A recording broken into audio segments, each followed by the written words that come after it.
المصري الكبير وهو سد النهضة، فضلا عن علاقتنا لما بدول خليني احنا اتكلمنا على ليبيا واحنا دايما نتكلم والعمق.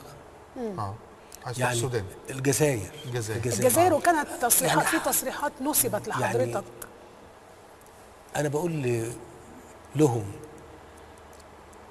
انا لم اتكلم عنكم ابدا بسوء للشعب الجزائري طبعا وانا اقدر الجزائر واقدر كل الشعوب العربيه كل التقدير والاحترام، ومحدش يعمل كده الا اذا كان عنده سقطه.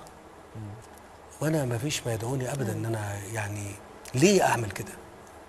بالتالي انت يا فندم اتدس عليك بتصريحات بكلمات، يعني هل عندك هذه المتابعه لقدر الاكاذيب المحاط بها؟ ده انا عايز اقول لك عنك؟ انا اتصور ان في ناس بتتنفس كذب. هل انزعجت من التسريبات بمناسبه بقى التصريحات، يعني انه يخرج تسريبات لاجتماع لحضرتك بتنزعج؟ انا انزعجت هي خرجت ازاي عشان اكون صادق يعني. لكن اللي فيها اديكوا سمعتوه. يعني قائد بيكلم ضباطه